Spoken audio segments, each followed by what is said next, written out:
12, como corresponde. Las dos son largas. En la unidad 12, Derecho Colectivo de Trabajo, van directamente a las fuentes del derecho colectivo. Si no encuentran las cosas que les voy diciendo, me dicen, ¿sí? Que en principio las fuentes son las mismas, pero tiene el derecho colectivo de trabajo otras fuentes que no vimos en las fuentes del derecho laboral, y que son los informes de la comisión de expertos y las decisiones del comité de libertad. Se refiere a la libertad sindical, ¿sí? Los reglamentos, bueno, uso de costumbre, todo eso ya lo vimos, decretos reglamentarios. Resoluciones ministeriales, tienen que saber mencionarlas. Resoluciones de organismos paritarios. Son diferentes y no las vimos, no las mencionamos. Sepan que tienen otras fuentes en el derecho colectivo. En cuanto a los principios que rigen el derecho colectivo... Profe, disculpen. Decime. Una consulta, con respecto a esas fuentes que recién nombró, ¿tenemos que también saber definirlas o saber que existen esas fuentes nomás? No, las mencionan y ya están. Listo, bárbaro. Bien, van preguntando todo lo que tengan duda de lo que les voy diciendo. Los principios que rigen el derecho colectivo de trabajo se suelen confundir siempre, son solamente 4. Estúdienlos, chicos, estúdienlos. Yo no me voy a detener acá, me voy a detener en cuestiones más complicadas. Entre la diferencia, yo tengo página 3, yo no sé si los tengo de la misma manera impresos. Entre el gremio y el sindicato, si bien los usamos como sinónimos, el gremio es el grupo de personas o el grupo de trabajadores, cuando todavía no se constituyó jurídicamente como sindicato. Digo, el sindicato, cuando decimos sindicato, ya está constituido como tal. Ya pidió la autorización, ya se la otorgaron y ya es un sindicato. Esas son algunas aclaraciones que yo hice antes de entrar en la ley 23.551, que es la ley de asociaciones sindicales. O sea, sindicatos. ¿De dónde lo van a estudiar? De la 23.551. Les voy a pedir una cosa. Si eligen, porque les gusta, porque algunos ya me dijeron en la otra comisión que sí, que van a elegir, no elijan toda la ley, porque las preguntas son muy amplias. Si eligen, me dicen ley 23.551. No, hagan lo que quieran, no es que le digo no. Ustedes hagan lo que quieran. Quiero decir, hay una diversidad de preguntas y de cosas que tienen que saber muy bien. La ley no es tan larga, pero tiene sus complicaciones. Estoy pasando hojas. Y fui a la página 5, que está el artículo 10, y en la página siguiente está el artículo 11. Estoy apuntando cuestiones donde siempre se equivocan, ¿sí? El artículo 10, bueno, sépanlo, tal cual está ahí. Tal cual está ahí. Que además está explicado.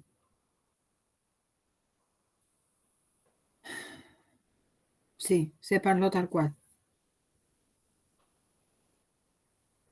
¿En qué se basa que no tienen un recuadro el artículo 10? En los distintos tipos de trabajadores a los cuales agrupa, que no pueden nunca terminar confundiéndolo con el artículo 11, que son las formas. Si yo les digo, yo les puedo decir, ¿qué dice el artículo 11? ¿O cuáles son las formas de las distintas asociaciones sindicales de trabajadores? O sea, de los distintos sindicatos. Tienen, en el artículo 11 tienen hecha la pirámide. Y ese es el orden. En la base están los sindicatos y uniones, que es lo mismo, son sinónimos. Nada más que podemos decir sindicato agrario. O los que empiezan con U, uniones, están en la misma categoría, la UOM, la UOCRA. Porque sean uniones, no dejan de ser sindicatos. En el medio tienen las federaciones. y en la cúspide la CGT. La CGT agrupa a federaciones, uniones y sindicatos, o sea, hacia abajo los agrupa a todos. Las federaciones agrupa a uniones y sindicatos. Digo, un sindicato va a tener como autoridad inmediata una federación, la federación de su que le corresponde. Sindicato Sanidad tiene la Federación de Sanidad. Todo va en línea, no es que una federación agrupa a todos los sindicatos, agrupa al sindicato de su sector. Si no me explico, me dicen.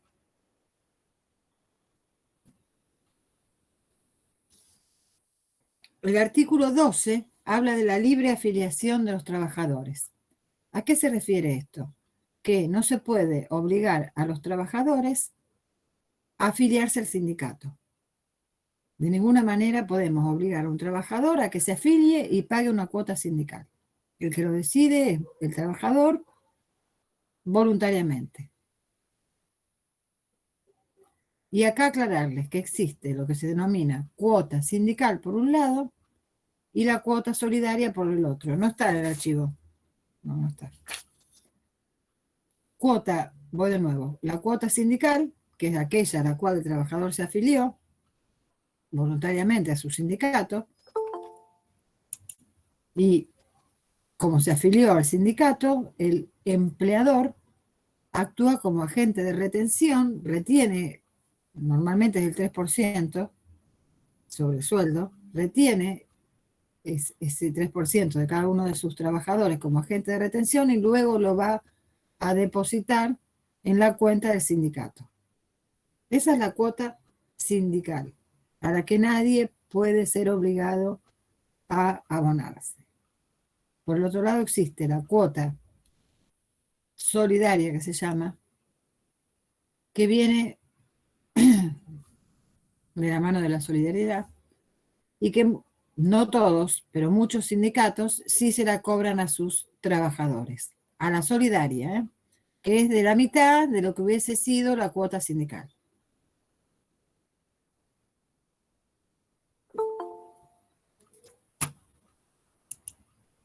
¿Esta es obligatoria entonces, profe? Si el sindicato así lo dispone, sí.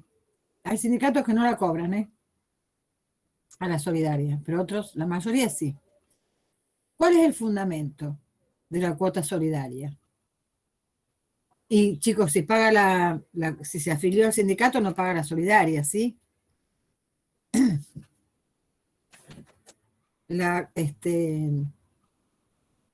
¿Cuál es el fundamento? Les iba a decir. El fundamento es que el sindicato negocia paritarias. En comisiones paritarias negocia los sueldos de los trabajadores de su sector.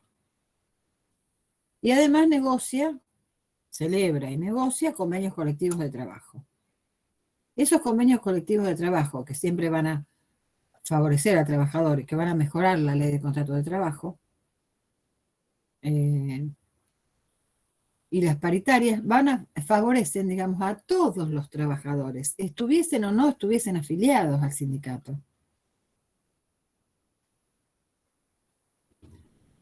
Ese es el fundamento, que entonces, ya que hay gasto de lo que fuera y te favorecemos, abona la cuota solidaria. ¿Esto me expliqué? ¿Quedó claro? Sí, profe. Bien, gracias Juan Cruz. Todos los trabajadores a partir de los 16 años pueden afiliarse y abonar la cuota sindical. Si un trabajador deja de pertenecer a una asociación sindical porque dice, le voy a dar la baja a la cuota sindical porque no quiero abonar más esto, de ahí en adelante no la abonará más, pero no puede solicitar que le reintegren las cuotas que ya abonó.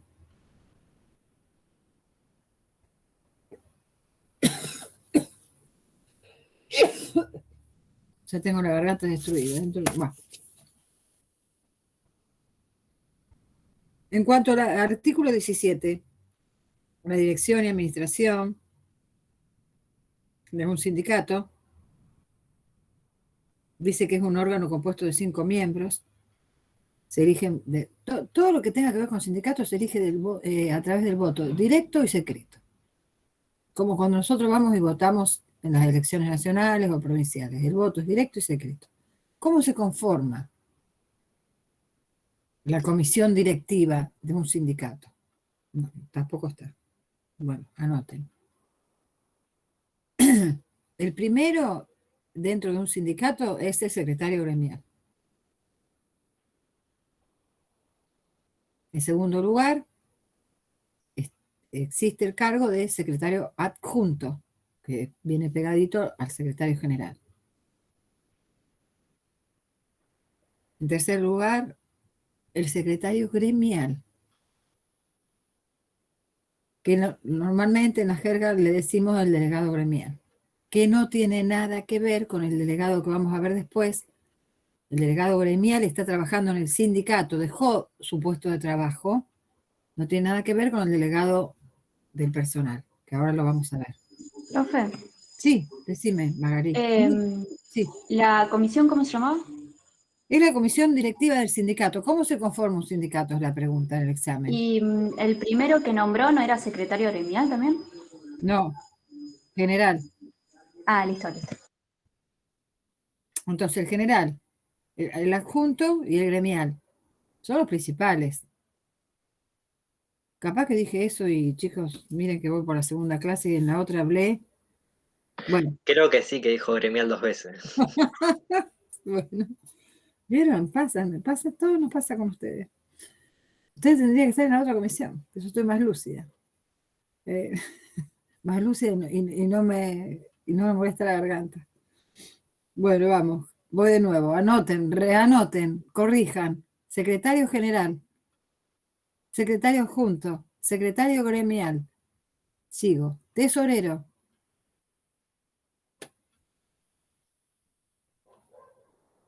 Secretario de actas o secretaria. Hay mujeres en los sindicatos, ¿eh?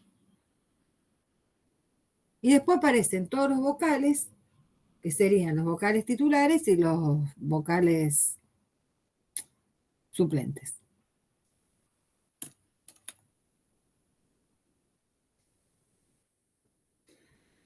De por acá, creo que no. Perdón, profe, vocales decime. titulares y... Suplentes. Gracias. No, por favor. Den vuelta, den vuelta. Den vuelta, den vuelta, si no van a preparar este tema, ¿eh? Miren este cuadrito. A ver si ahí se ve. ¿Se ve? Ay. Sí, profe, lo de la personería gremial, ¿eso es? Bien, Sí, exacto. No pueden dejar de saberlo. ¿Cómo? Digamos, en Argentina existe el sistema que se denomina así, sistema de unidad promocionada o inducida. Sistema de unidad promocionada o inducida.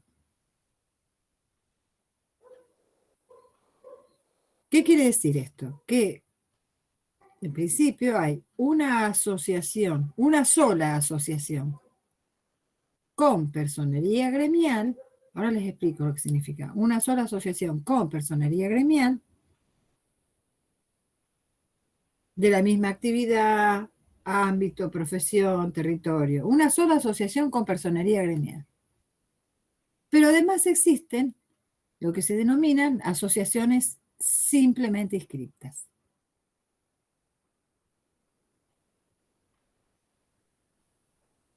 ¿Cuál es la diferencia entre ambas? ¿Pueden coexistir? Sí. Nada más que siempre se va a llevar todas las principales funciones, la que es con personería gremial. Entonces, ¿cuál es la diferencia entre ambas? Que en una asociación con personería gremial se tiene a cargo la obra social sindical. ¿Quién tiene la obra social sindical? La asociación con personería gremial. Y va a ser la que celebra y negocia convenios colectivos de trabajo.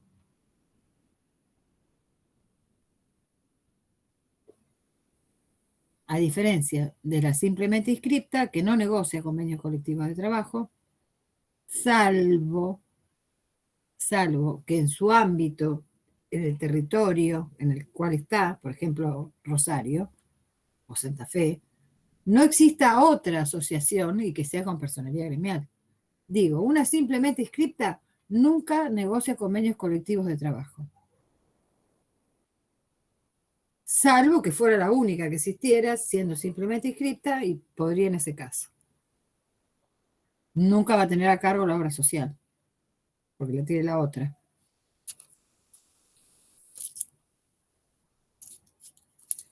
Vamos al artículo 25, que trata justamente de las asociaciones con personería gremial.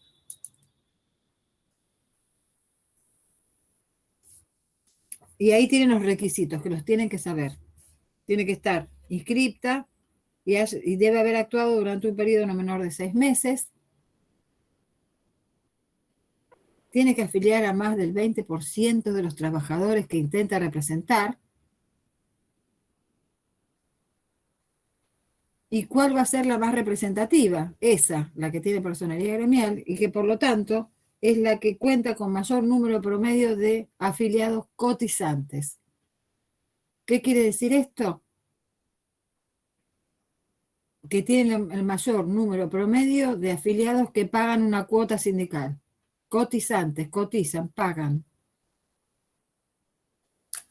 El promedio ese de quiénes son los afiliados cotizantes se toma durante el periodo de los 6 meses anteriores a la presentación de la solicitud. ¿Se entendió la diferencia entre una y otra, chicos? ¿Con personería y simplemente inscripta? Maxi, Sí, profe. bien.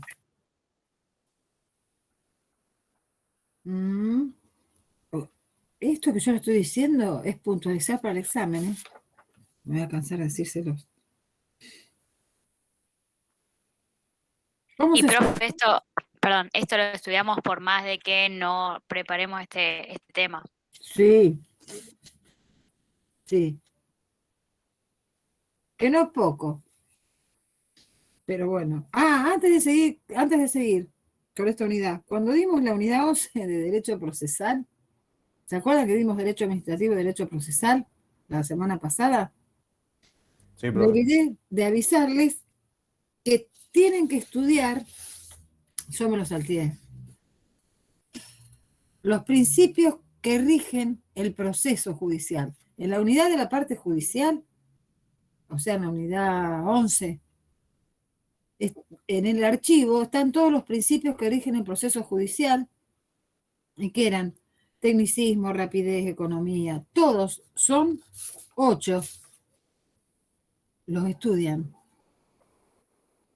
Puede ser una pregunta no, una respuesta concreta que tendrían que dar. Yo le digo, como hicimos en el parcial, un principio que rige el proceso judicial, y dicen uno cada uno, por ejemplo. No quiere decir que lo vaya a tomar así de esa manera, pero cabe la posibilidad. Vamos a dejar acá atrás.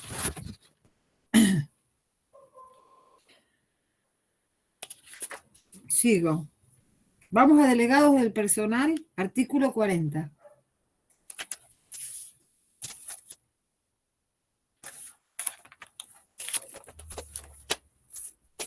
El artículo 40 habla, a diferencia del delegado gremial que está trabajando en el sindicato, del delegado del personal o del delegado de empresa, que es el que fue elegido por el voto directo y secreto de sus compañeros y es delegado en la empresa, que a su vez los va a representar ante distintos ámbitos. Aquí, o sea, a quienes representan es el artículo 40. Profe, una consulta. Sí, decime, Genaro. En ese caso, ¿representaría a la empresa para el gremio o representaría al gremio a la empresa? Mira, de los trabajadores, ¿a quién representa? A los trabajadores ante el empleador. ¿A los trabajadores ante quién? Ante el empleador, ante la autoridad administrativa y ante la asociación sindical. ¿Por qué? Porque también va al sindicato a decir, necesito esto para mis trabajadores, mis compañeros. y a la asociación sindical ante el empleador y al trabajador. Solamente de esa manera. ¿Sí, Genaro? Buenísimo, muchas Al gracias. empleador no lo el delegado no representa nunca al empleador. ¿Sí? Siempre de esta manera, como lo leímos recién en el artículo 40. Entonces, marcarles de nuevo diferencia entre delegado gremial y delegado del personal. El delegado del personal, primero, tiene un mandato de 2 años. Está trabajando en la empresa, representa a los trabajadores, mientras que el delegado gremial, obviamente que representa a los trabajadores, pero está en el sindicato con un mandato de 4 años. Digamos, toda la comisión que conforma un sindicato tiene mandato por 4 años. Y ustedes dirán, pero si hace 40 años que están los mismos de secretario general, o 30, o los que quieran. Sí. ¿Por qué? Porque el mandato en el sindicato, para constituir un sindicato, es de 4 años, reelegible y no tiene límite. Como sucede, digamos, como no es a nivel, las votaciones son igual que a nivel nacional, se crean listas, ganan una lista, y después siempre ustedes escuchan el secretario general es fulanito, que ya los deben conocer a varios, de haberlos sentido nombrar por televisión, y están ahí atornillados al sillón. Sí, porque la 23.551 permite la reelección indefinida. Y no se modifica esto, nunca se modificó. Entonces pasa esa cuestión. Yo como criterio personal preferiría que fuera como a nivel nacional, cuando un presidente puede 2 mandatos. ¿Se entiende? No. Si no, tendríamos siempre el mismo presidente. A nivel nacional estoy hablando. Y eso pasa acá, en los sindicatos. Algunos pueden estar de acuerdo, otros pueden no estar de acuerdo, porque los vuelven a elegir los trabajadores. A esos mismos secretarios generales. Por algo los vuelven a elegir.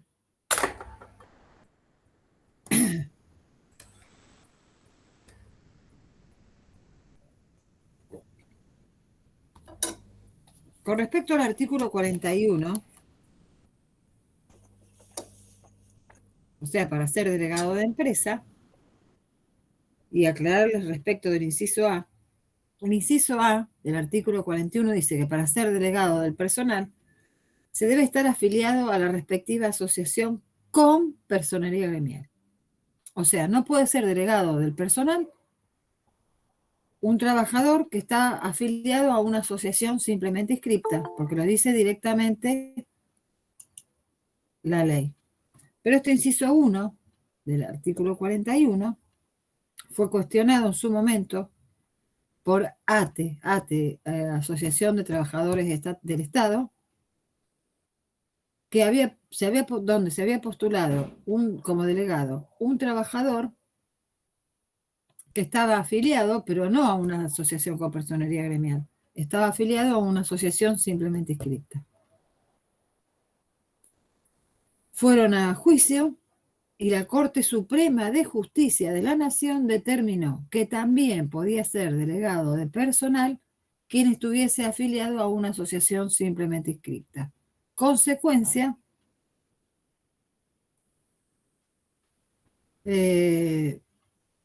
no se quitó ese inciso de la ley, pero por vía judicial sí existe ese amparo a quien quiera ser delegado estando afiliado a una asociación simplemente inscripta, que en esa época, digamos, ATE no tenía personería gremial. ATE, a pesar de ser tan famosa y tan representativa, no tenía personería gremial. ¿Me expliqué ahí qué pasó con el inciso A? Sí, profe. Bien, gracias, Maxi.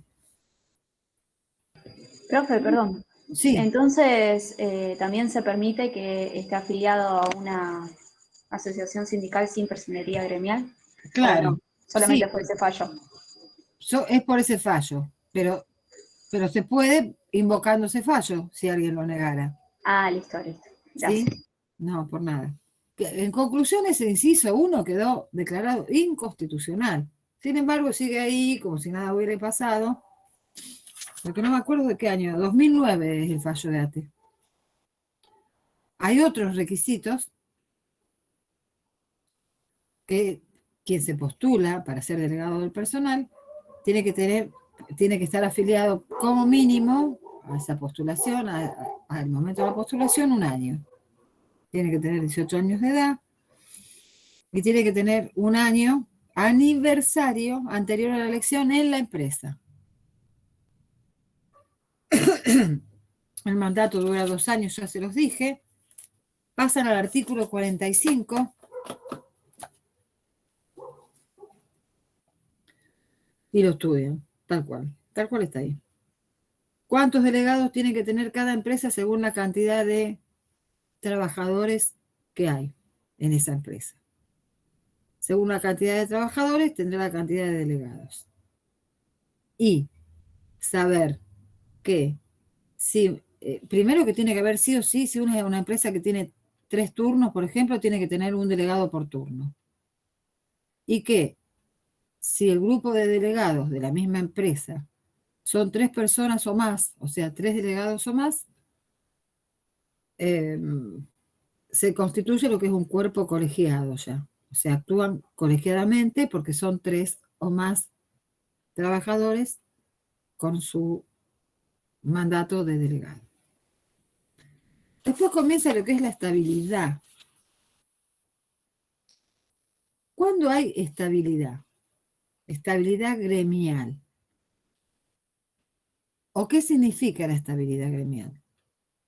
Que un trabajador que tiene tutela sindical, o cuando hay tutela sindical, un trabajador que tiene tutela sindical no podrá ser, ¿por qué tiene tutela sindical? Porque no podrá ser suspendido. 3 cosas tienen que saber. No podrá ser suspendido, ni modificadas sus condiciones de trabajo, ni despedido sin justa causa. O sea, cuando un trabajador tiene tutela sindical, de ejemplo, delegado personal, no podrá ser ni despedido, ni suspendido, ni modificadas sus condiciones de trabajo. También tienen tutela sindical los candidatos. Digo, alguien que se candidateó en una lista, incluso para el sindicato, ¿sí? También tiene tutela sindical, pero por menor tiempo, por 6 meses. Pasan directamente a esta hoja. ¿Se ve? Donde están los distintos tipos de indemnizaciones. Página 17.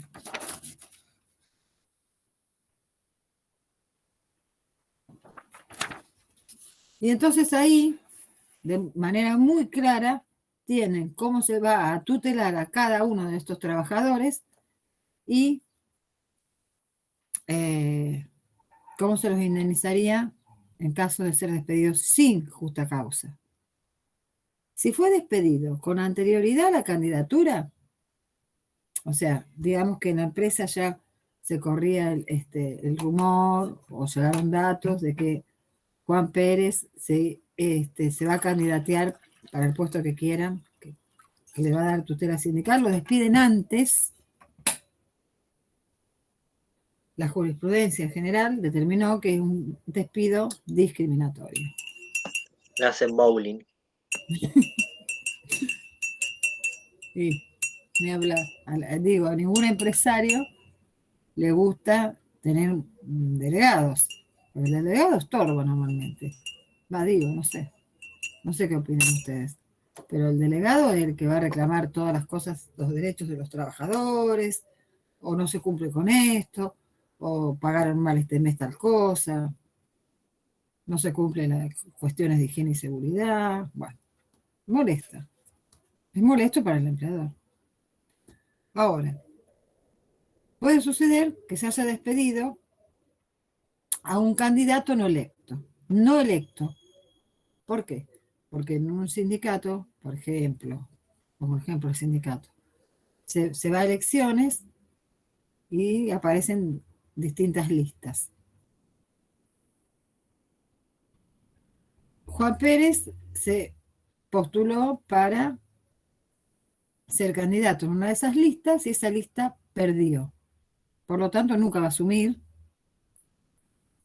Y entonces, si esa lista estaba oficializada, ¿qué quiere decir? Que esa lista de candidatos se la llevó al ministerio, el ministerio lo aceptó, obviamente, quedó oficializada, pero perdió, tampoco lo puedo despedir, porque tiene una estabilidad gremial de 6 meses. ¿A partir de cuándo? Ahí lo tienen, 6 meses a partir de su postulación oficializada. A partir de que se oficializó la lista, tiene 6 meses de tutela sindical. Ahí no lo puedo despedir en ese periodo. ¿Qué le abono? 2.45, porque es despido sin justa causa, más los salarios faltantes para completar los 6 meses de tutela que tenía, más un año de remuneraciones. O sea que sale caro al empleador. ¿Qué pasa si despido a un candidato electo? Por ejemplo, ganó la lista y es delegado.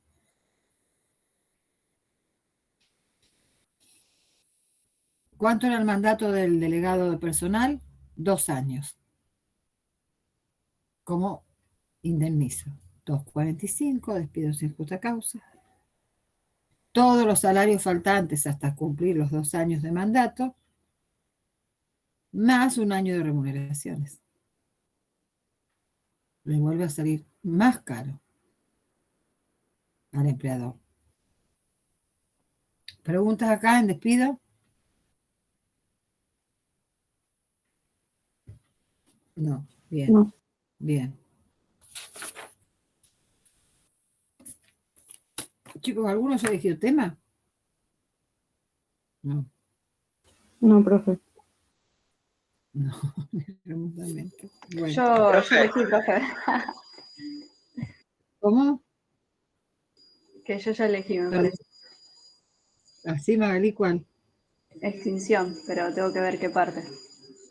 Ah, en la otra comisión ya alguien eligió extinción también. ¿Qué Sí, copiar? Maxi. Sí, No, le iba a hacer una consulta, que teníamos una duda con el grupo nosotros. sí, sí. O sea, ¿también podemos elegir ponerle cada integrante un tema de una unidad o sí tiene que ser una unidad, un tema cada uno? No, como quieran. Puede ser de Yo, cualquier unidad cada uno. sí, Listo. yo lo que les pido a todos en general es, si a la pregunta mía viene la respuesta inmediata, vamos a terminar más o menos, vamos a ir cumpliendo los esquemitas, ese horario ilusorio que hicimos el otro día. Y si no, bueno, si me tengo que quedar un rato más con algunos grupos, pero no me voy a quedar tanto tiempo. Yo confío en que ustedes van a estudiar bien.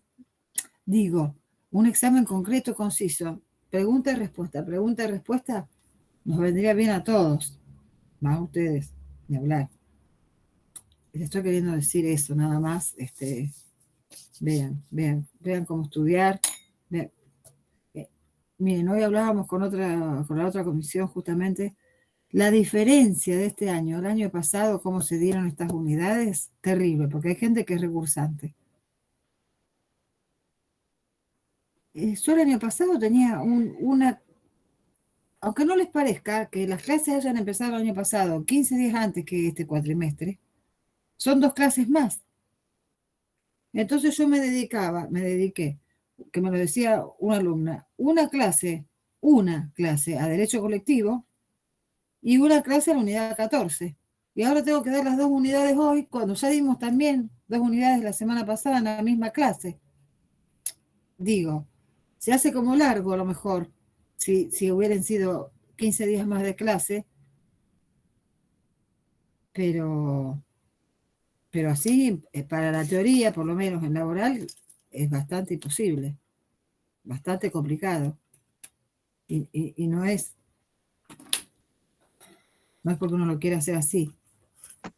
Profe, ¿y qué unidad recomienda usted?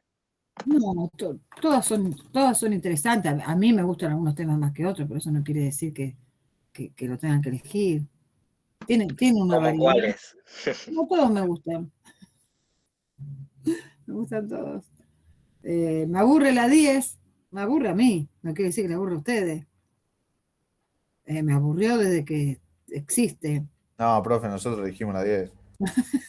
Bueno, me aburre en un rato, no pasa nada. No van a elegir Juan Cruz toda la 10, ¿eh? No, viajante de comercio. Ah, Viajante es lindo. Vamos.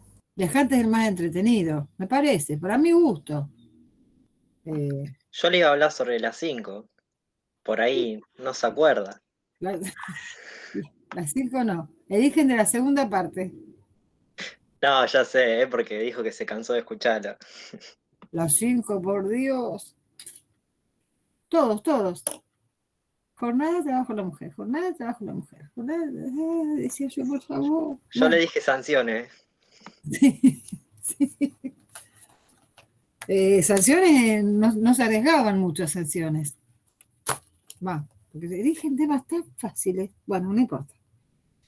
Bueno, hasta ahí, miren. Hasta ahí vamos con la 23.551. Les estoy dando exactamente igual, no se sientan discriminados porque estoy haciendo exactamente lo mismo que hice con la comisión anterior. La 14.250, que es convenio colectivo, no se los di. Lo que no significa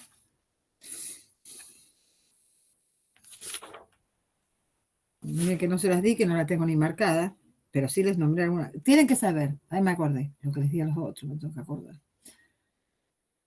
En la página 21, ¿cuáles son las funciones de las comisiones paritarias? Ya me acordé lo que les dije. Tienen que saber que todo convenio colectivo es por escrito, cuáles son los requisitos, que todo convenio colectivo es homologado por el Ministerio de Trabajo y que a partir de que lo homologa tiene 10 días para publicarlo. ¿Quiénes son parte de un convenio colectivo? El sindicato, se entiende, ¿no? Los empleadores. Cuando las leas, les va a ir cerrando más. Y el Profe, Ministerio. ¿puede repetir? ¿Qué de todo? ¿La homologación? Sí. Sí, digamos, las partes llevan el convenio colectivo al Ministerio de Trabajo, las partes de la asociación sindical llevan el convenio colectivo que se celebra por escrito, ahí van la personería gremial de la asociación sindical, la personería jurídica de los empresarios, van todos los datos, van todas las cláusulas, que no pueden ser cláusulas violatorias de la ley laboral, siempre mejoran, y el Ministerio de Trabajo homologa ese convenio colectivo, y después, que es un acto administrativo la homologación, porque el Ministerio de Trabajo dicta actos administrativos, y una vez homologado, se publica. La publicación la hace también el Ministerio, son 10 días a partir de la homologación. No sé si lo dije muy ligero. ¿Te quedó, Lucas? ¿Pudiste anotar algo? No, está bien, ahí está, gracias. Bueno.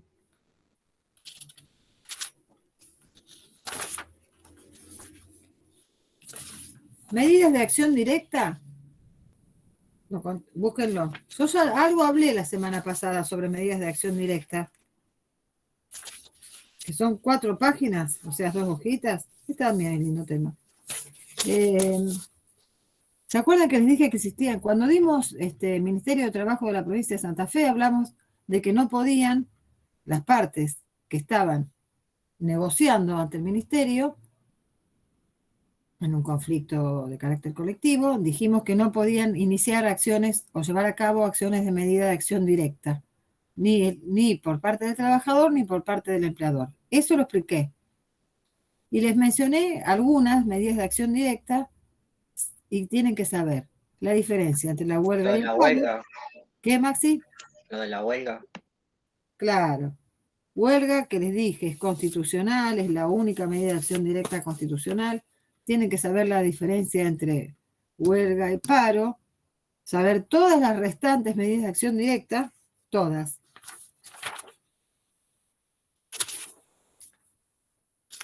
Paro, ver, acá la encontré. Piquete, sabotaje, boicot, trabajo, reglamento, trabajo, desgano. Todas esas son medidas de acción directa por parte del trabajador.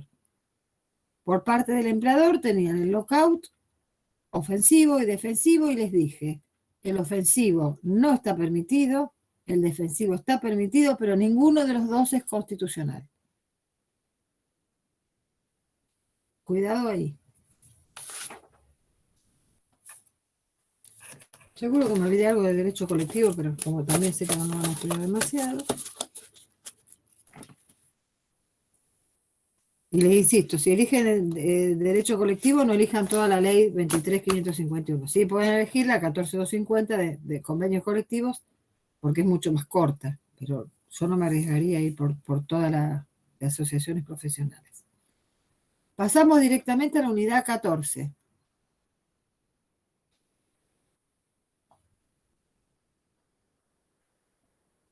¿La tienen a mano? Sí, Sí, profe. pero Bien. El Sistema Único de la Seguridad Social, SUS, está compuesto por 5 subsistemas, que es el cuadrito de la primera página. O sea, yo puedo preguntar, ¿cómo se compone el SUS? Sí. O sea, tienen que saber mencionar los 5 subsistemas. Este es el que decía punto 1, creo, de la seguridad social.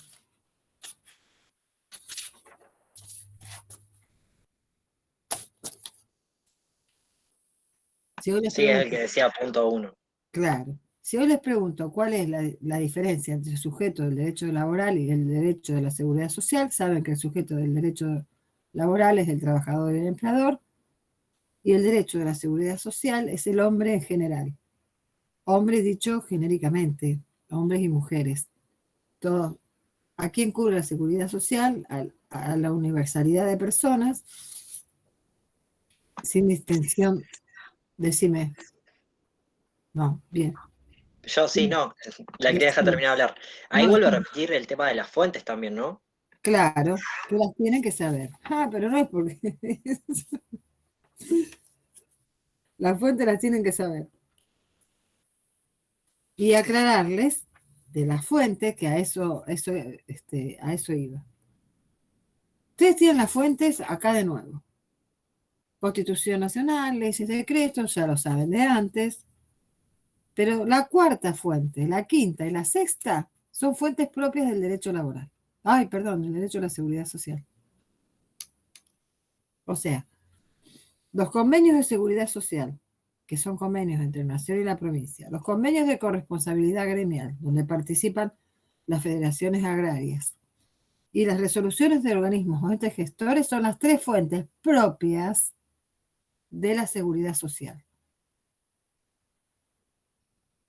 ¿Alguna duda respecto de estas 3 fuentes? Porque vieron que me gusta preguntar, ¿y cuáles son las fuentes propias? Ya sé que no las leyeron, pero por lo menos marquen que las 3 últimas, sí, bueno, está la jurisprudencia, la doctrina, pero esas 3, la cuarta, la quinta y la sexta son propias. Los principios de la seguridad social, todos. Y el recuadro se los voy a dar de regalo, como hice con los otros chicos. Recuadro, pásenlo de largo. Me interesa más explicarles algunas cuestiones. Busquen el archivito que decía, no sé, accidentes y enfermedades profesionales o ley de riesgo. Ese. Esta página, ¿no? Cuando lo tienen me dicen. Sí, el que arranca con la historia. Sí, historia. Si lo preparan, sí. Fueron pésimas las leyes anteriores, esta también, pero bueno, no importa.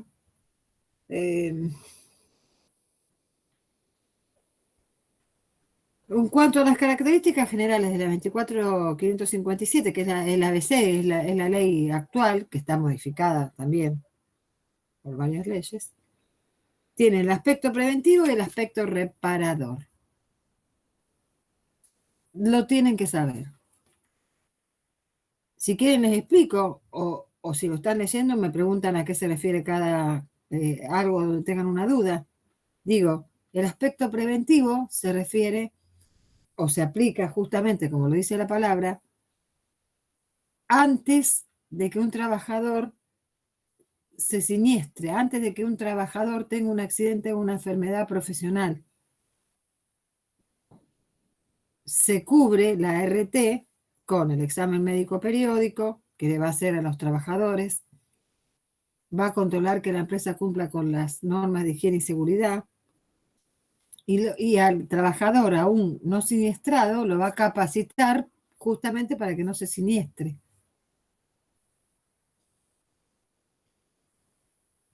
El reparador es el otro aspecto, es ya una vez ocurrido un accidente o una enfermedad. Y hablando de accidentes y enfermedades, ahora les voy a dar eso. No, pero me voy a olvidar. Miren, para hacer un reclamo, para seguir con la misma página, cuando un trabajador tuvo un accidente o una enfermedad profesional, que son las que tienen que ver con el trabajo, y tiene que hacer un reclamo, porque ya fue a comisiones médicas, que es el primer paso, ya fue a comisiones médicas, no obtuvo la resolución deseada. Después va a iniciar un proceso judicial. Digo, tiene dos opciones y son excluyentes. Si elige una, deja de lado la otra y viceversa. Lo tienen ahí, donde dice la ley 26773 del año 2012, establece la opción excluyente. ¿Entre qué?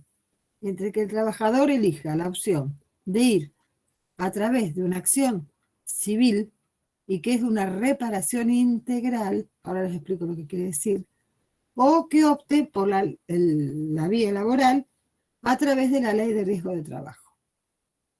Profe, eso sería cuando, por ejemplo, la RT te ofrece un monto de plata, Claro, si vos lo aceptás, ya después no está. podés ir por la vía judicial. Por la judicial civil, Claro. ya está, terminó. Obviamente no vas a poder ir por ninguna si hiciste un acuerdo. Y los acuerdos son normalmente judiciales, pero bueno, al margen de eso, de entrar tanto en eso, sí, es eso. Lo que pasa y la diferencia es que en el ámbito civil la reparación es integral. Quiere decir, supongamos que la RT, si vas por la ley de derecho por la ley de riesgo de trabajo, vas por la vía laboral, por un siniestro X te pagan, estoy diciendo cualquier cifra, 300.000 pesos, la RT te dice son, según las fórmulas que se aplican, dará cuenta de que por esta incapacidad le corresponden 300.000 pesos, eso no es integral, es en base a una fórmula. O sea, es una ley que está hecha a la medida de las ART. Ahora, como trabajador, no quiero ir, el abogado le va a sacar la cuenta, previamente le va a decir usted más o menos le va a corresponder tanto. Voy a la acción civil y como es integral, a lo mejor por el mismo accidente o por la misma lesión o enfermedad, en vez de 300.000, me corresponden 800.000. ¿Se entiende por qué de lo integral de la acción civil? Porque no se basa en una fórmula prevista en la ley de riesgo para cada tipo de incapacidad. ¿Me expliqué? Sí, profe. Sujetos los estudian, la RT, la Superintendencia de Riesgo de Trabajo, el trabajador, el empleador. Bueno. Prestaciones en especie todas. Tienen que saber que además la RT, en el caso que corresponda a abonar una indemnización, le otorga todas las prestaciones en especie que necesita ese trabajador o trabajadora siniestrada. Todas. Actuación de las comisiones médicas, les dije, al primer lugar, primero se va a la RT, se reclama en la RT, de la RT se va a la comisión médica, de la comisión médica, proceso judicial. creo que deben haber dado las contingencias cubiertas. Que esta hoja no sé por qué la tengo acá, no sé si la tienen ustedes en el archivo. No, porque esto me parece que se me mezcló con el punto 1. Las contingencias biológicas, patológicas y económico-sociales, ¿las dieron en la práctica?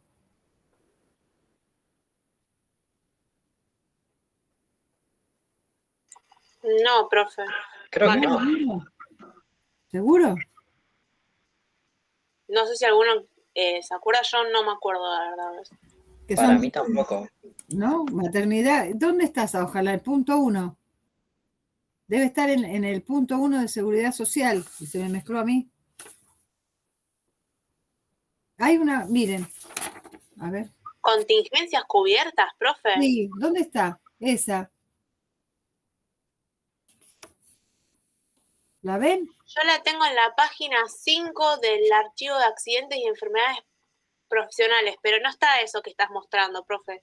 Es como más en texto, no es un cuadro. Está en el punto 1, profe, en el archivo que vimos Está antes, en el la archivo última del hoja. punto 1. Por eso les digo. Bueno, se me mezcló a mí ahora cuando di la clase anterior. Las contingencias de la seguridad social. Volvemos al punto 1. Es esto, miren. Biológicas, patológicas y económicos-sociales. ¿La contaron? Sí, profe. Bien. Bueno, estúdienlo. Se me mezcló a mí ahora. Y va a seguir mezclada. Voy a poner al revés para acomodar. Bueno. Quería, estudio enlace, yo pensé que la otra comisión la dio. A ver. La ley de riesgo nos habla de enfermedades profesionales y de accidentes profesionales y dentro de accidentes el accidente in itinere. Las enfermedades profesionales son todas aquellas que tengan que ver con el trabajo, que fueron provocadas por culpa del trabajo y que deben estar listadas. Tienen que estar las enfermedades en la lista de enfermedades profesionales. Quiere decir que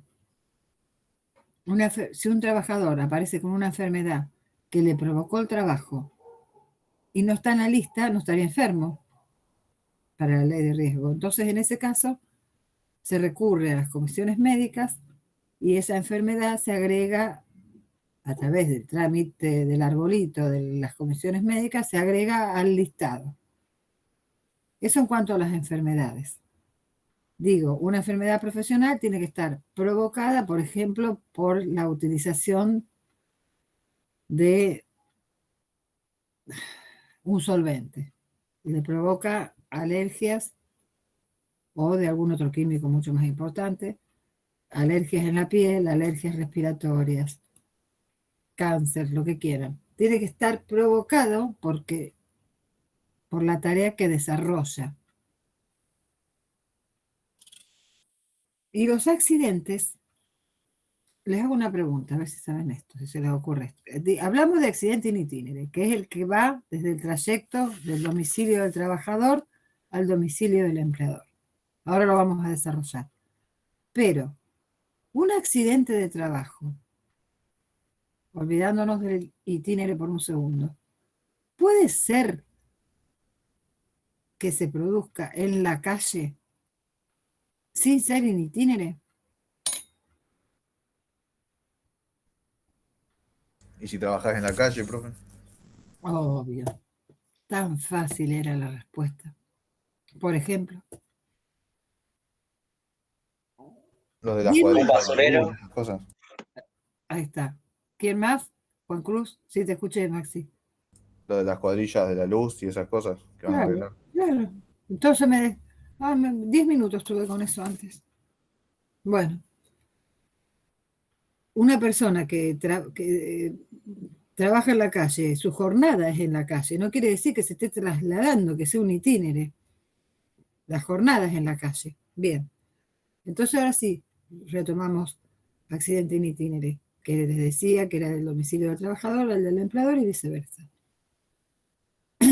La ley establece que no se puede desviar el trayecto. Primer punto de aclaración, no quiere decir que vaya todos los días por la misma calle, por la misma avenida, que haga las curvas. No.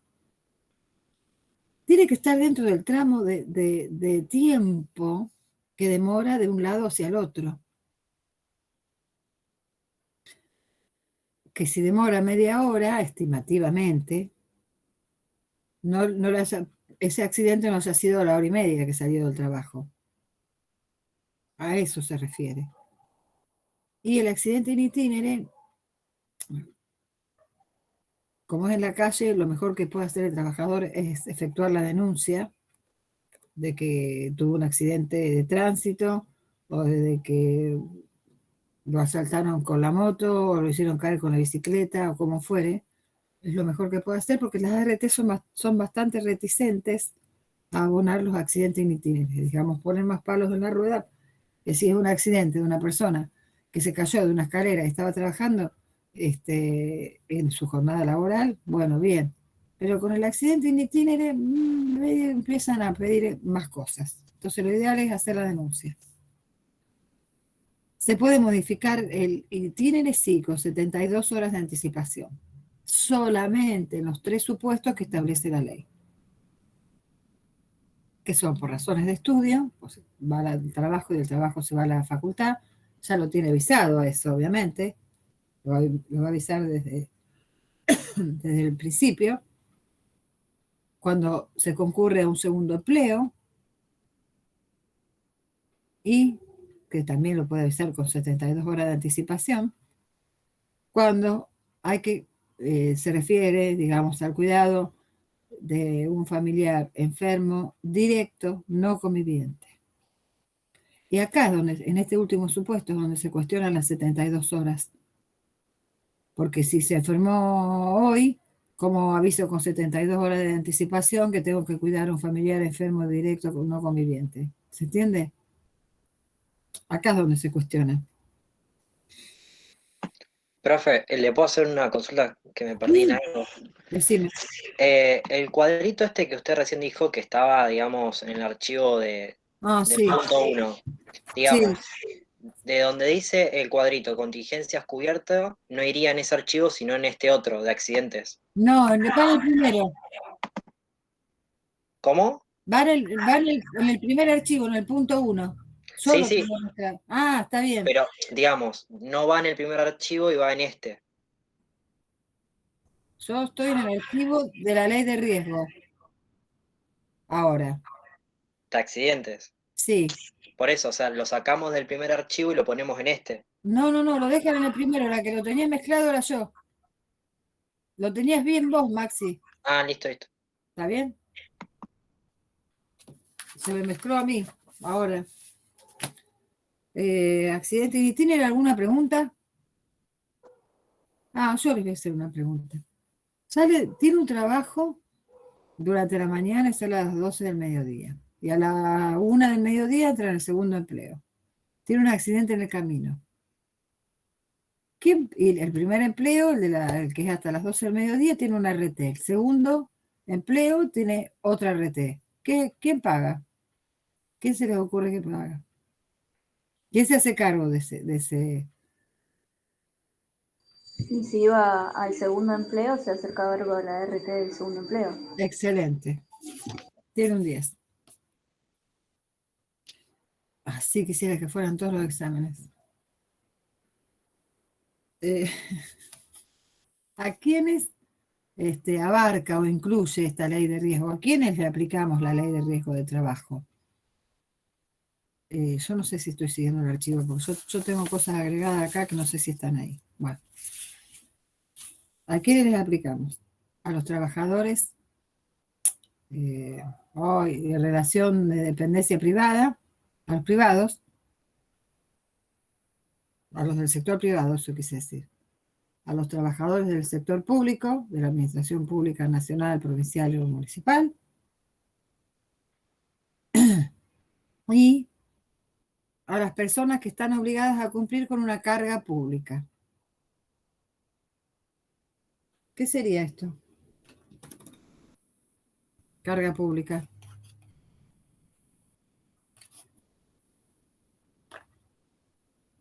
¿Hay alguien que sabe lo que es una carga pública? Hay un deber que cumplir. ¿Servicio comunitario? No. Vamos, digan. Carga pública. Un senador, diputado. No, bueno, eso sí, seguro que es una carga, pero no. No. Eso cobran sueldo. Bueno, lo voy a decir yo. ¿No se les ocurre otro supuesto? Es un empleo ese senador, ¿eh? No hay ninguna carga. Está bien la opción que pensaste, pero no. ¿Vieron cuando son las votaciones nacionales o provinciales y lo llaman para conformar la mesa, presidente de mesa o yo qué sé? Eso es un deber. Se entiende que todas las personas que están en las escuelas, en los clubes, donde sea la votación, tienen RT. Bueno, esto hay que explicar esto. Se entiende, después no sé si tienen, pero está previsto en la ley. Entonces, ahí, quienes están cubiertos por la RT o quienes deberían, sector privado, sector público y quienes cumplen con una carga pública.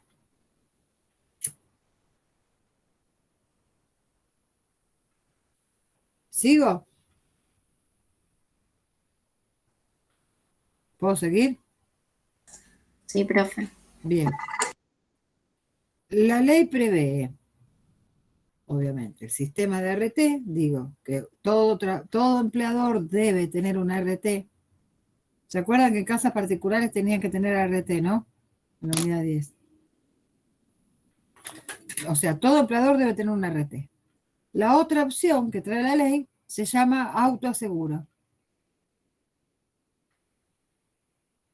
El autoaseguro, en el autoaseguro hay que cumplir con una cierta cantidad de requisitos que no es fácil, que es la solvencia financiera que debe tener una empresa para ser autoasegurada. ¿Qué quiere decir? Que dejó de lado el sistema de la ley de riesgo y optó por el autoaseguro. ¿Quiénes pueden autoasegurarse? Normalmente no lo hacen ni las multinacionales con el capital que tienen. Van por RT, se quedan con un RT. Quienes tengan... Profe, Sí, perdón, ¿eso en qué parte del apunte está? y capaz que ninguna, me parece que no lo puse. Ah, porque no lo encontré. Bueno, no sé si creo que alguien no lo está. encontró. ¿Está, chicos? No, profe, No yo lo tampoco lo encontré. encontré. Bueno, pero porque son cosas que bueno, ¿lo anotan? Capaz que no está, no está. Entonces, sistema de RT, ¿qué dice la ley? Que todo el trabajador debe contratar una RT. Si no opta por la RT, tiene que optar por el autoseguro.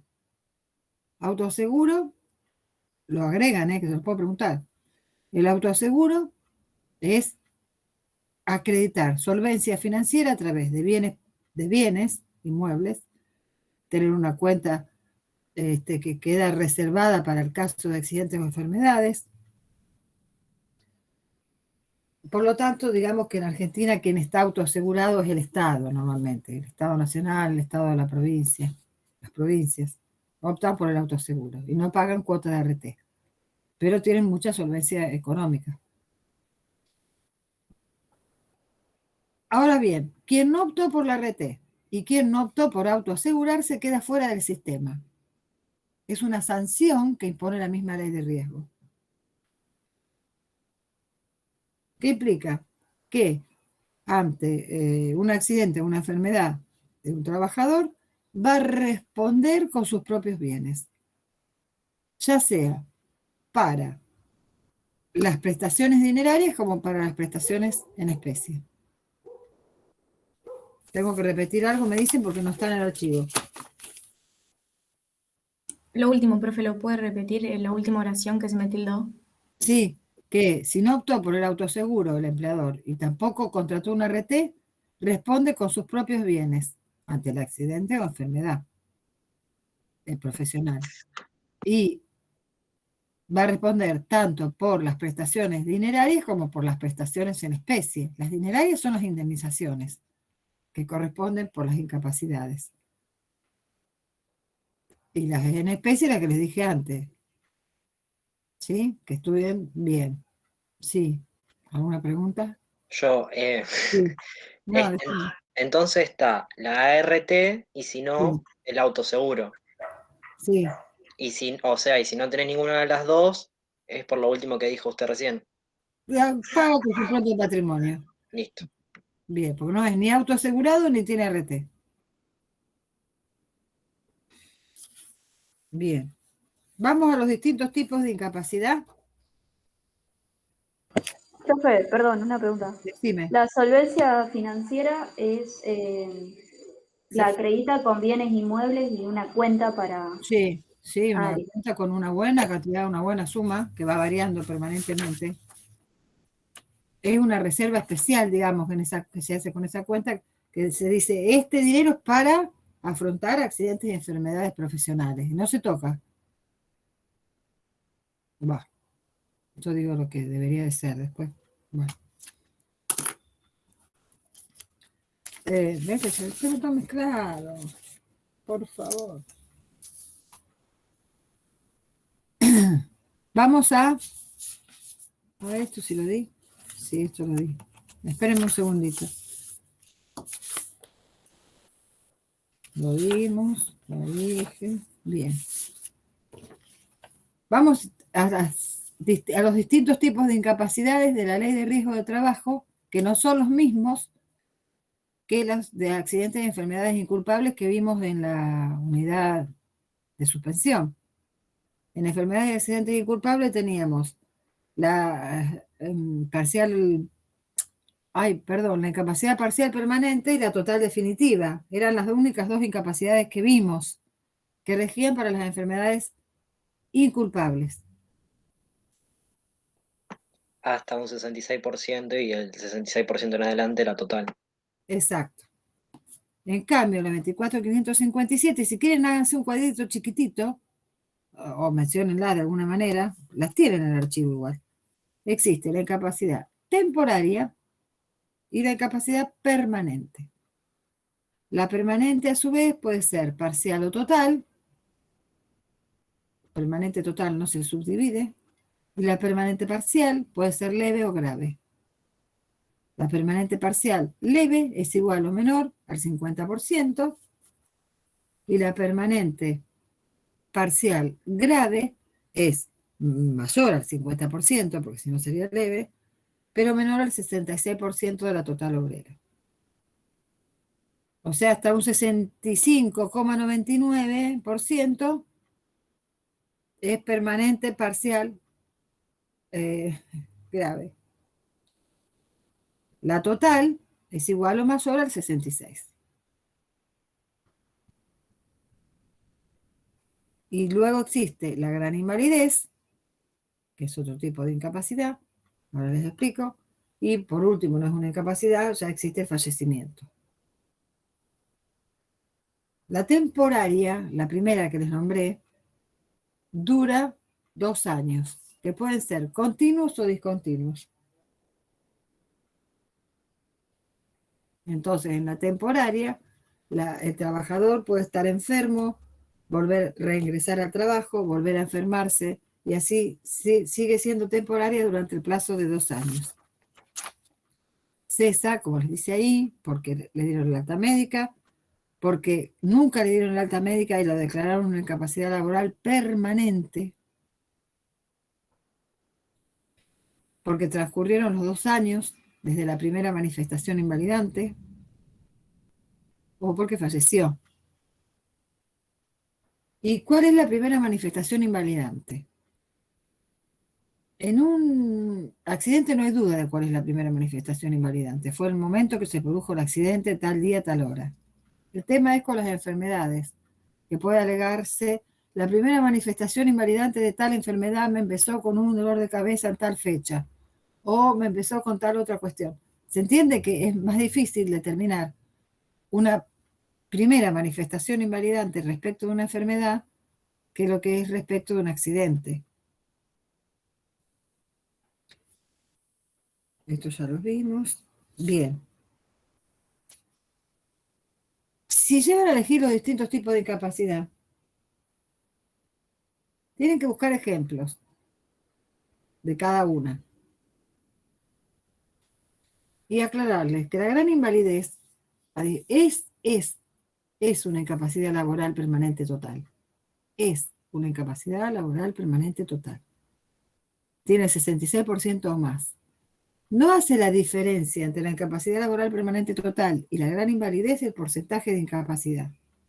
Lo hace la diferencia que el gran inválido necesita una tercera persona que lo asista para sus actos cotidianos diarios básicos, como comer,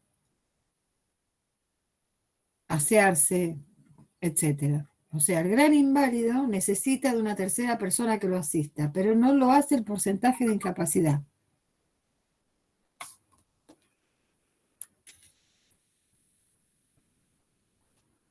¿Alguna duda ahí? Ahí sería un ejemplo que una persona por algún problema haya quedado ciego y ahí no tiene no tiene el 66% mayor de, digamos, del cuerpo Claro, inmóvil, pero no puede ver. Y ahí lo tiene que, pero se puede manejar en un montón de cuestiones. claro, pero va a Sí, necesitar un asistente ahí. depende. Sí, yo creería que sí. Un ejemplo más práctico sería aquel que quedó postrado, se cayó de un cuarto piso, yo qué sé, era un Un trabajador de la paralítico. construcción, pero postrado, digo. Y otra cosa es una persona que se traslada con una silla de rueda o que va con un andador y también tiene un 66%. Yo les digo sinceramente, cuando ustedes buscan ejemplos, siempre buscan amputaciones. Empiezan destruyéndole un dedo, después una mano, entonces lo van subiendo de un brazo, los dos brazos, hacen de todas esas mutilaciones, entonces Se termina de matar a personas.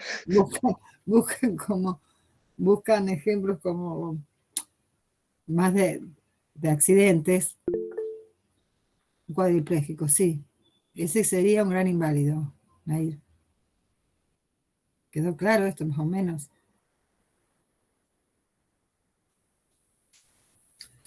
Las fórmulas van de regalo. El que si preparan el tema lo estudian, si no, no.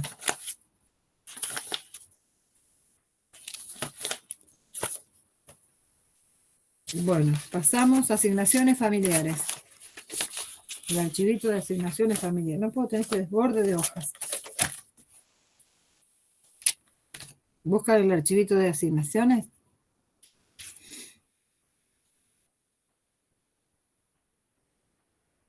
¿Ya está? ¿Lo tienen?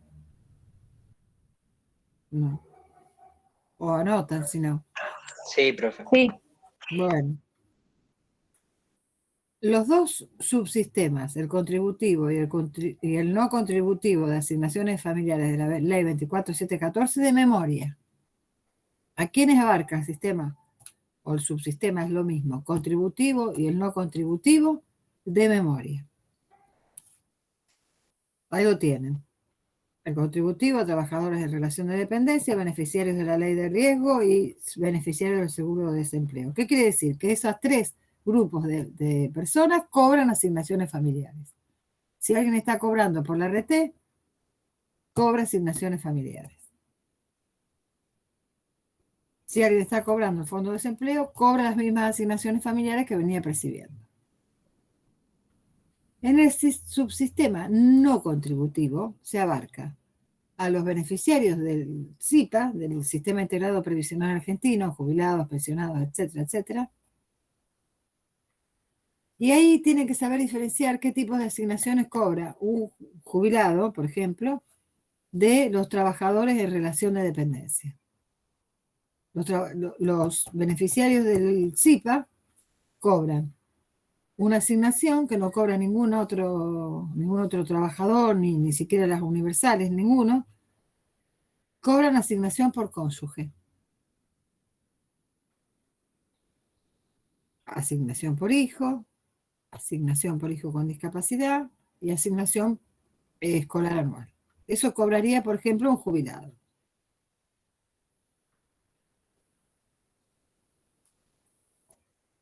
Y también abarca a quien obtuvo una pensión, en no contributivo estoy, una pensión por invalidez no contributiva, que ¿quién es el que obtuvo una pensión por invalidez no contributiva?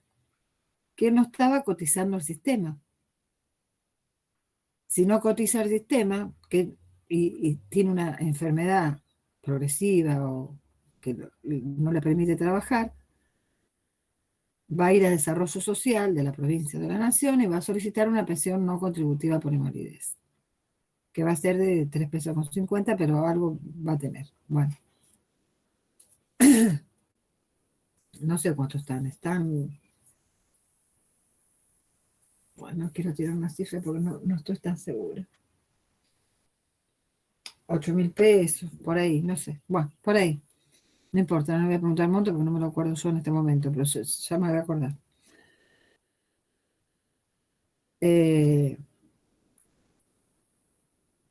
La pensión universal para el adulto mayor. Venía a decírselo. Que la PUAM. PUAM se llama eso. Explicarle la pensión universal para adulto mayor. Bueno, a ver. Es una ley que sacó un gobierno no hace mucho, que dice que no tenga aportes para jubilarse, sea hombre o mujer, a los 65 años cobra la PUAM, que es el 80% de la jubilación mínima. Eso es la PUAM. La PUAM. O sea, quienes acceden, hombres o mujeres de 65 años que no llegan con sus aportes, no es una moratoria, no es una moratoria previsional. Y el equivalente al 80% de la jubilación mínima. También hay quien abarca el sistema no contributivo, embarazo para protección social y asignación universal por hijo. Y acá hacerles algunas aclaraciones. Las primeras 8 asignaciones que tienen en el archivo, si yo las encontrara, página 3 y 4, las primeras 8 son las asignaciones del sistema contributivo. Son las asignaciones que cobran los trabajadores en relación de dependencia. O los beneficiarios de la ley de riesgo. O los beneficiarios del Fondo de Desempleo. Esas primeras 8 las estudian, las pregunto. Sepan que la asignación por matrimonio, sí, ambos cónyuges se encuentran en relación de dependencia, la cobran ambos. Es nada, 3.000 y pico de pesos. No se vayan a casar para agarrar esto porque no tiene sentido. Siempre piensan en esas cosas y eso no sirven. Bueno, leanlo, es fácil. Pero aclararles, en la asignación por hijo para protección social, corrijan la UH, porque ahí dice hasta 5 menores, y yo me olvidé de corregírselos. Desde que está la pandemia, es sin límite de hijos. O sea, no es que van a... ¿Quiénes cobran las asignaciones universales? ¿Qué son? AUH, asignación, o AUH para hijos con discapacidad también, obviamente, o la asignación universal para protección del embarazo, protección social del embarazo. Esas son las universales. ¿Quiénes las perciben? Las personas que no están en relación de dependencia, o sea, que no trabajan, vamos a decir, las personas que no trabajan, las personas que están con un trabajo no registrado, o las personas que estando registradas no alcanzan a ganar el salario mínimo vital y móvil.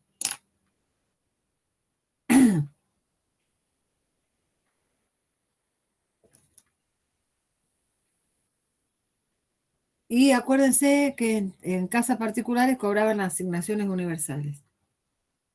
y no las de, aunque estuvieran en blanco. Es porque no llegan al salario mínimo vital y móvil. La asignación por embarazo para protección social sería la equivalente, con sus diferencias, a la asignación prenatal, que ya la vimos en la unidad de maternidad. La prenatal era durante 9 meses, la percibía la mujer embarazada durante los 9 meses de embarazo, nada más que la comenzaba a percibir más tarde, a partir del 3.º o 4.º mes, porque ahí acreditaba y cobraba retroactivamente. Pero en realidad cobraba la prenatal durante los 9 meses del embarazo. En la de embarazo para protección social solamente se percibe durante 6 meses. Y la asignación universal por hijo es el 80%, digamos, le van depositando el 80% de lo que fuere el monto, mensualmente le depositan el 80%. Cuando se acredita o se acreditan los requisitos que solicitan CES a fin de año, se le va a depositar el 20% restante que se le fue reteniendo.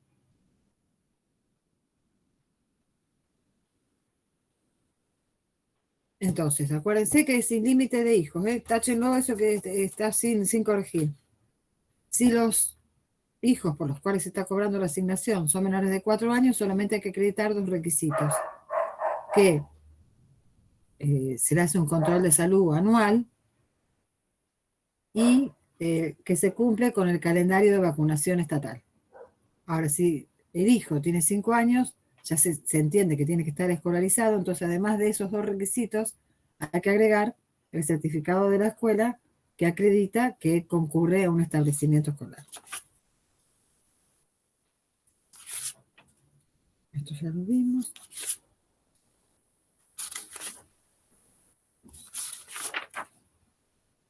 De la ley de desempleo de la 24013,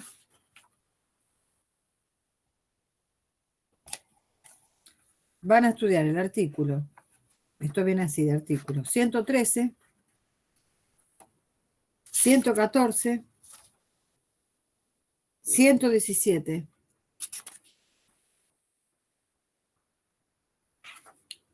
Sepan que está hoy el fondo de desempleo, a pesar de lo que diga la ley, que nunca se cumplió. La ley dice que quien percibe el fondo de desempleo tiene que percibir un monto equivalente a la mitad de su remuneración. Como diciendo, bueno, el Estado te ayuda con este fondo de desempleo la mitad de lo que vos ganabas. Eso no se aplicó jamás. Está hoy en 6.780 pesos por mes el máximo. Profe, perdón, artículo 113, 114 y 117, ¿verdad? Como mínimo, sí. Listo. Claro que 113, fíjense que hay un detalle en el inciso C, que ninguna persona que haya cotizado menos de 6 meses va a cobrar el fondo de desempleo. Por ejemplo, estoy queriendo decir, si un trabajador en un periodo a prueba trabajó 3 meses en blanco, registrado, ¿se entiende, no? Se queda sin trabajo, no puede ir a cobrar el fondo de desempleo, porque como mínimo se requieren 6 meses de haber cotizado al sistema. Quien renuncia a un empleo tampoco va a cobrar. No se renuncia y se va a pedir el fondo de desempleo en CES. Porque entra por una puerta y sale por la otra. Les dije. Y el 119. ¿Pero por qué el 119? Porque tienen que saber que cobra mensualmente un monto de 6.800, como les dije, que además va a mantener la obra social durante todo el tiempo que perciba el fondo de desempleo y que va a cobrar las asignaciones familiares que venía cobrando. Si la persona que está cobrando el fondo de desempleo, no sé si está esto, tiene 45 años o más, no sé si está, bueno, cobra 6 meses más de fondo de desempleo. Como diciéndole, mira, tenés 45, o si lo cumplió durante el transcurso en el cual venía cobrando el fondo de desempleo, también, como diciendo, bueno, 45, el Estado te sostiene 6 meses más porque sabemos que es complicado que consigas trabajo. o que no consigas nunca más. Bueno, no sé. De obra social, solamente para el que no lo prepare, tienen que saber cómo se conforma el sistema de salud en Argentina. Perdón, profe, ¿qué? ¿A dónde está eso? De obra social, para el que no lo prepare a ese tema, cómo se conforma el sistema de salud en Argentina. O sea, ¿a qué sistema puede recurrir una persona argentina en nuestro territorio? Uno, al sistema hospitalario público, para que no tenga nada, absolutamente nada. En segundo lugar, a las obras sociales, sindicales. Cada sindicato tiene su obra social. Y la obra social más grande de la Argentina es el PAMI, que es la ley 19032. Y por último, el sistema de prepagas. Esa sería la conformación del sistema en Argentina. No tenemos otro lado al cual recurrir ante un problema de salud. De la ley de obras sociales de la 23660 van a estudiar el artículo 1, el 8, el 9,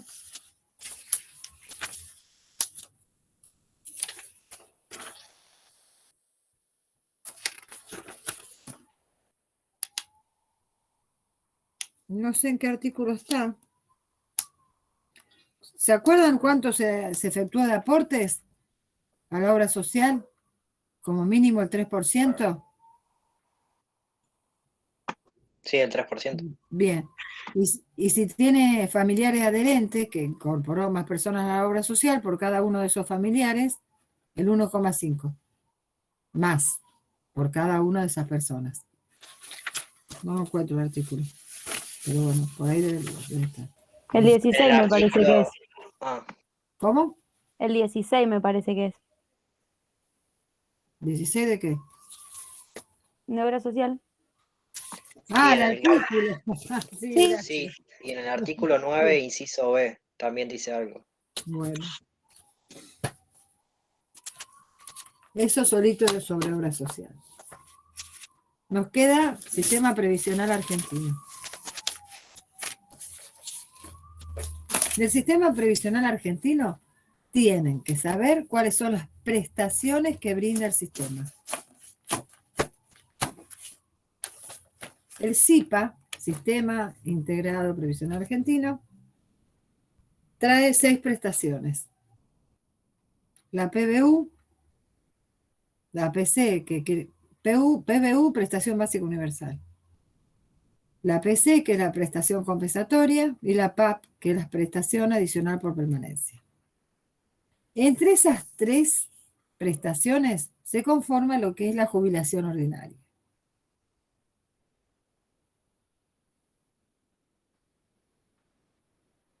Que va a terminar siendo la jubilación ordinaria, la jubilación del mínimo, de la mínima, que será mayor en el caso de que haya mayores aportes. Luego existe retiro por invalidez, pensión por fallecimiento y la prestación por edad avanzada. Las estudian. Pueden preparar una no, nos van a venir con prestación compensatoria, que es 2 renglones. ¿Pueden preparar? Sí, no importa que no lo hayamos desarrollado como corresponde. Pueden preparar algo de saber que existió un sistema integrado de jubilaciones y pensiones, que en ese momento existía el SIG, digamos, que era una jubilación estatal y las AFJP, y que luego vino el SIPA y eliminó las AFJP, integró todos al mismo sistema que el Estado. Pueden preparar algo que no se haya desarrollado en las clases. ¿Se entiende? Profe, ¿eso en qué parte está? En SIPA lo debo haber puesto. ¿SIPA o SIG? SIG, SIPA me parece que decía el archivo. Ah, está, yo seguía en lo de obras sociales, listo. Ah, Entonces estudian las 6 prestaciones por separado. Son 6 hojitas. 7. Pero pueden, por ejemplo, pensar en algo así también, si no les gusta otra cosa. Bueno, no sé. ¿Preguntas? Como les digo, siempre pedirles disculpas porque esto de dar las 2 unidades es imposible. A ver, espérenme un minuto. ¿Alguno de ustedes rinde? No. Ah, sí, algunos rinden el martes. El 29. Algunos bastante. Sí, bueno. Maxi, quedaron grupo 0, porque no hice nada ese día, no puedo hacer nada. Grupo 0, Hugo.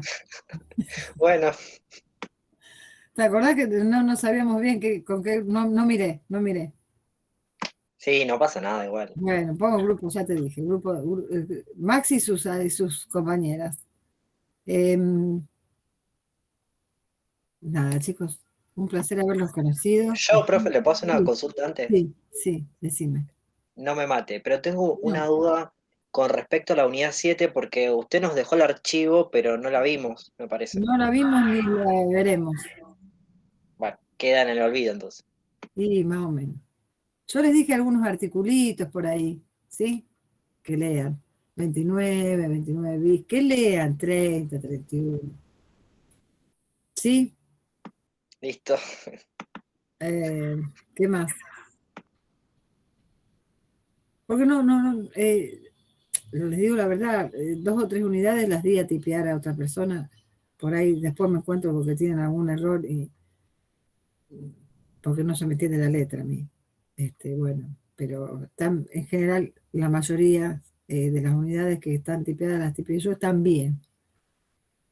Esa es complicada, yo nunca la volví a rever, así como me la tipearon, la pasé. Entonces, más vale dedíquense a estudiarlo si encuentran conceptos que les sirven, sí, pero si no, lo estudian de la ley de contrato de trabajo y ya está. Los mismos artículos que les menciona en el programa, con la unidad 7. ¿Alguna otra consulta? Bueno, nada. Nos vemos martes, miércoles, jueves. Se ¿Sí? terminaron las corridas. Bueno, y robemos tener buen internet todos, buen wifi todos, para esas fechas. Nos estamos viendo entonces, si no tienen ninguna consulta. Nos vemos directamente en el examen. Bueno, profe. Chao, Nos profe. vemos, profe. Nos vemos. Chao.